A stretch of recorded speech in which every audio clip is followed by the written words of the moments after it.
Vamos a la economía. La deuda de los hogares chilenos durante el tercer trimestre del año pasado llegó a su máximo nivel histórico. Esto según el informe del Banco Central.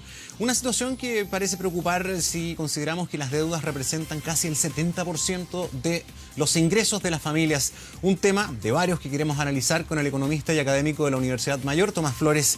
¿Cómo estás, Tomás? Gracias por venir. Encantado. A ver, la deuda de las familias chilenas viene alta hace rato, pero ha seguido subiendo. Sí. Y ha llegado a este registro histórico del 69,8% en el tercer trimestre, subió 0,4% desde el segundo y termina el 2017 con casi el 70% de los ingresos. Para el Banco Central, fundamentalmente la explicación es un aumento en la deuda por préstamos y los mismos ingresos. De hecho, esa deuda, déjame ver, el año 2013 llegaba al 60% del ingreso.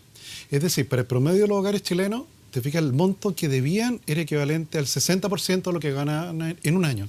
Y ahora es equivalente al 70%. O sea, tenemos 10 puntos más de endeudamiento. Yo creo que allí, en primer lugar, está el hecho de que, efectivamente, al estar en el mercado del trabajo más débil durante estos años, ha llevado a que algunas personas, bueno, se endeuden más. Te fijas, para mantener más o menos el mismo nivel de vida.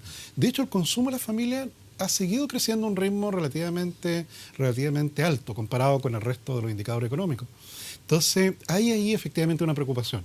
Porque de hecho tú sabes que hay otro informe de la Asociación de Bancos que indica que el 15% de los hogares chilenos tiene esta deuda con el mercado informal.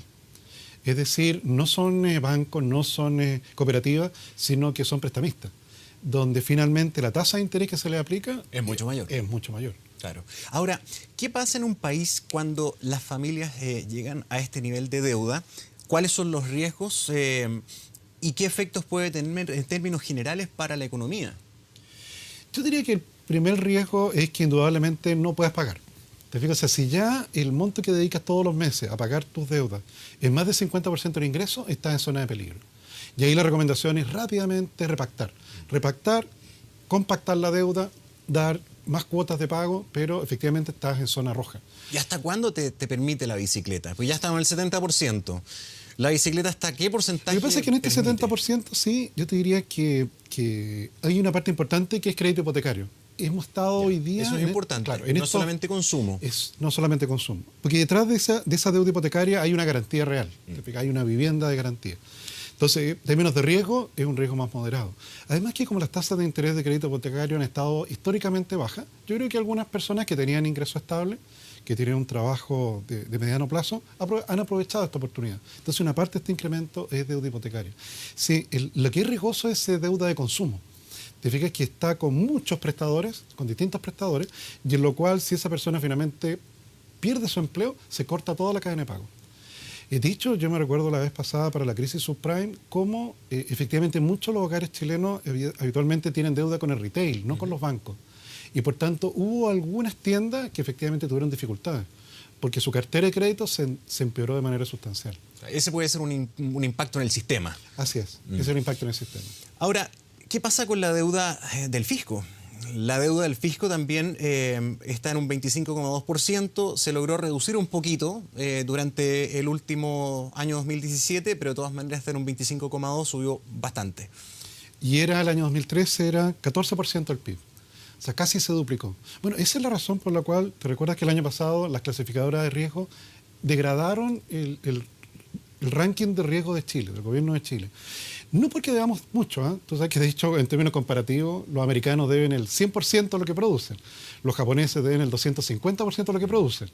¿Te fijas? O sea, no es que estemos en una situación tan grave como esa. Lo que le llamó la atención a los mercados es que de ser el buen alumno, que ocupaba poco la línea sobre giro, conducta.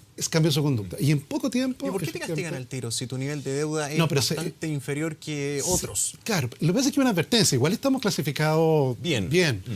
Pero eso te dice, oye, qué raro. ¿Qué pasó? Que en estos años, tú que eras el buen alumno, empezaste a ocupar más la línea sobre giro, todavía debes poco.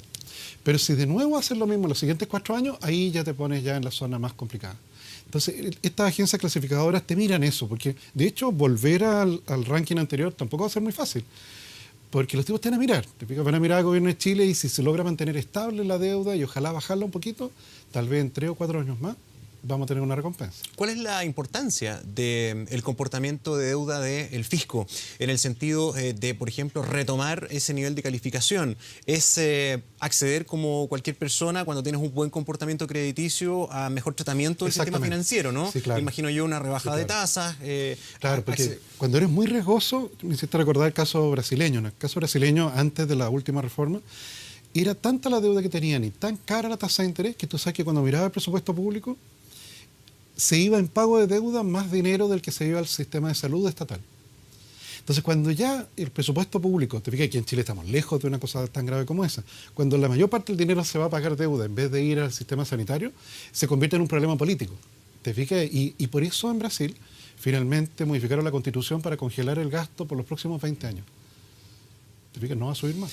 Tomás, honestamente, en términos de cifras, antes de hablar de lo que está pasando hoy y la proyección, pero ¿este gobierno va a entregar una economía estable o no? ¿Va a entregar una economía bien en el sentido de que finalmente, aunque se habló desde un inicio de los brotes verdes y que esto no se salía de la desaceleración, mirando en perspectiva, efectivamente, estos últimos 4 años no hubo un ciclo favorable de las materias primas, lo que se nota en Chile. El cobre no gozó de buena salud, que sí ahora tuvo un repunte y eso inmediatamente te cambia la perspectiva y la proyección es muy buena.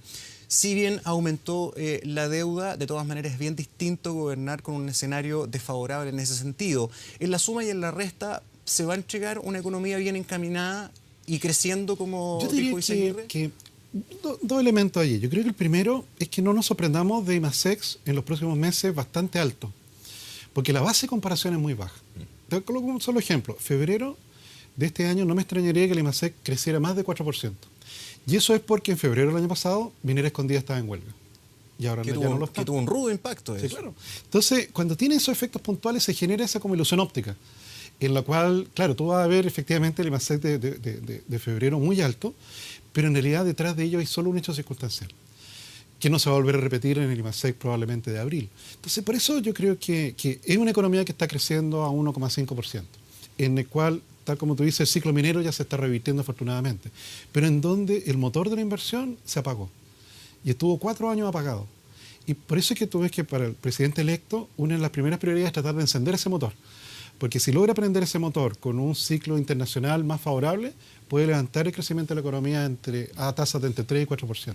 Ahora, ¿hay algo de razón en que tal vez el motor no tenía el sistema de arranque activado? Porque es más fácil activar el motor también cuando tienes más holgura, cuando tienes un mejor precio del cobre, un escenario más favorable también en tu entorno. Sí, claro. Pero ahí yo te diría que la reforma tributaria fue devastadora para la inversión de las compañías. Te fijas que las cifras lo muestran. Porque evidentemente no es tanto la tasa de impuestos, tú sabes que no es tanto la tasa de impuestos, sino que los incentivos que existían para reinvertir o retirar los dividendos. Te fijas, antes con el sistema tributario antiguo, que espero que vuelva, si tú tenías una empresa y ganabas dinero, y si ese dinero lo ocupabas para comprar un camión nuevo, un nuevo refrigerador industrial, ampliar la bodega, efectivamente el pago de esa utilidad reinvertida se postergaba. Solo tenías que pagar impuestos si ese dinero lo retiraba y lo repartía entre los socios. Con la reforma tributaria del exministro Arena, ese incentivo prácticamente desapareció. Y eso le pegó muy duro a la inversión. Por eso es que a mí me gustaría que dentro de la materia económica, uno de los primeros proyectos de ley sea justamente aquel que vuelva a encender ese incentivo para que sea más conveniente reinvertir el dinero que retirarlo entre los socios. Con una fuerte fiscalización. No, claro, porque claro, tú te recuerdas de las caricaturas del food, ¿te fijas? Sí, pero, claro. por cierto, sí, evidentemente cuando vemos que una persona se pone en la caja del supermercado y pide bueno, factura... Es que realmente fue un hecho real. O sea, en los supermercados de las 60 cajas que había muchas veces, había muchas de factura. No, claro, y a veces tú llegas con pañales y te miran y te preguntan si quieres factura o boleta. ¿Te fijas? Entonces, evidentemente, esas filtraciones del sistema tributario se reparan con mayor fiscalización, pero no matando el incentivo. Sí. Hablemos del panorama actual, Tomás, y cuál es su visión al respecto. A ver, tuvimos una cifra de crecimiento sorpresiva, mucho mayor a las expectativas en el IMASEC, un dólar que ya se está estacionando en los 600 y no repunta, un precio del cobre bueno, en alza, y una inflación bajita. ¿Cómo ves esta combinación? Por ejemplo, en materia de dólar ya hay preocupación del gobierno, hay preocupación de los exportadores y están mirando cada vez más al central. Cosa que a mi juicio es un error. Porque el central es poco lo que puede hacer. Esto, como te comentaba antes que entráramos al programa, esto a mí me recuerda a esa película que se llama El Día de la Marmota, en que todos los días vives lo mismo. Esto yo lo he visto 4 o 5 veces en Chile, en que el tipo de cambio cae debido al aumento del precio del cobre, influjos de capital. Y evidentemente, claro, la primera mirada al Banco Central, es decir, salga a comprar dólares, a la manera antigua, como en los años 90. Y eso, toda la evidencia muestra que está condenado a fracaso. El Banco Central no puede pelear contra el mundo. ¿Te fijas? Va a terminar perdiendo esa pelea. Y de hecho, este mismo escenario, a mí me tocó cuando estaba Juan Andrés Fontaine de ministro de Economía. Tipo de cambio, 470 pesos. Consejo a la baja. Y efectivamente, dado que los ingresos de los exportadores se están cayendo, había que responder con una agenda que bajara sus costos. Y de esa manera le pudiera dar oxígeno para enfrentar la caída de ingresos. Y allí justamente nace la agenda de impulso competitivo, que es como desde el gobierno tú puedes reducir la burocracia, puedes bajar los costos, puedes hacer más eficientes las empresas. Ese yo te diría que es el camino verdadero al final. El otro, ¿eres crítico de la petición de Aristía de sí, una intervención? Sí, porque no tiene destino. Es como que forzaras a una persona a comprar camisa a 100 pesos y a venderla a 50 pesos. De hecho, si tú miras el balance del Banco Central, tiene patrimonio negativo. O sea, su capital, con el cual partió cuando se inició la autonomía, lo perdió debido a esa pelea que hizo contra la caída del dólar durante los años 90. Es una pelea que no tiene destino. Entonces, pretender de que la solución sea solo que salga a comprar dólares, lo hemos visto demasiados días de la marmota como un resultado que se transforma en un fracaso total. Con respecto a otra herramienta del Banco Central, que es bajar las tasas, de acuerdo a la foto actual, ¿deberíamos comenzar a ver una acción más notoria en ese sentido para poder dinamizar un poquito la máquina? Claro, porque con el dato de IPC de hoy estamos con inflación bastante baja, sí, el menor de nuestros problemas. Yo creo que, bueno, el banco se reúne este fin de mes, en esta modalidad nueva de 2 días de reunión, y yo creo que va a mantener la tasa de interés en esta reunión, porque se conjugan 2 elementos. Uno, efectivamente, esta inflación baja con un dólar cayendo, lo cual alivia más justamente la presión inflacionaria, pero en segundo lugar, con una economía que probablemente se va a reactivar. Y eso va a empezar a incrementar la presión inflacionaria. Entonces va a tener que evaluar cuál de las dos cosas está pesando más. Porque en una de esas baja la tasa de interés, como lo recomendó un consejero en la reunión anterior, y finalmente tengan que a mediados de año empezar a subirla de nuevo rápidamente. Ya les pasó una vez, y yo creo que no quieren que les ocurra de nuevo. Comienza un nuevo gobierno en marzo. ¿Cuál va a ser el desafío más complejo, a su juicio, para el nuevo gobierno en materia económica? ¿Cuál va a ser la pelea más dura? Yo creo que probablemente la inversión, dada la confianza que despierta el presidente electo, va a ir repuntando paulatinamente. Sin embargo, es fundamental cambiar el incentivo a reinvertir la utilidad y por tanto ese proyecto de ley es fundamental. La reforma tributaria, que vuelva a dar incentivo a reinvertir, probablemente es el principal desafío de los primeros 100 días. ¿Y cómo convence al nuevo Congreso, al nuevo Parlamento que... Mira, yo creo que tiene una distribución donde no hay mayorías claras? Yo creo fundamentalmente porque detrás de esa reinversión hay empleos, hay trabajo. Hoy día tenemos mucha mano de obra por cuenta propia y por tanto tenemos que hacerlos transitar de nuevo hacia el mercado formal, que vuelvan a tener contrato de trabajo, que vuelvan a tener pago de seguridad social, que vuelvan a ahorrar en la AFP.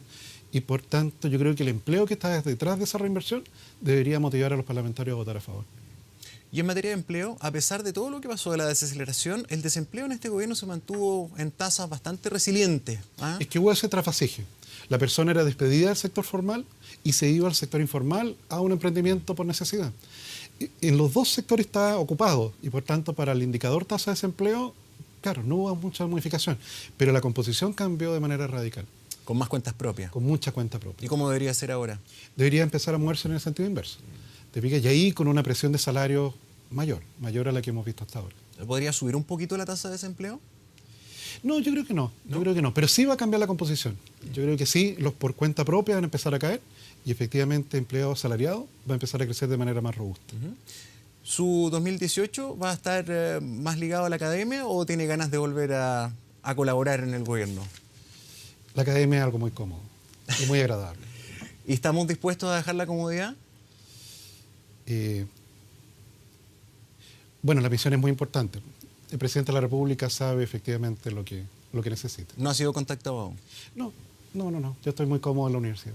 Muy bien, Tomás Flores, gracias por venir. Muchas gracias.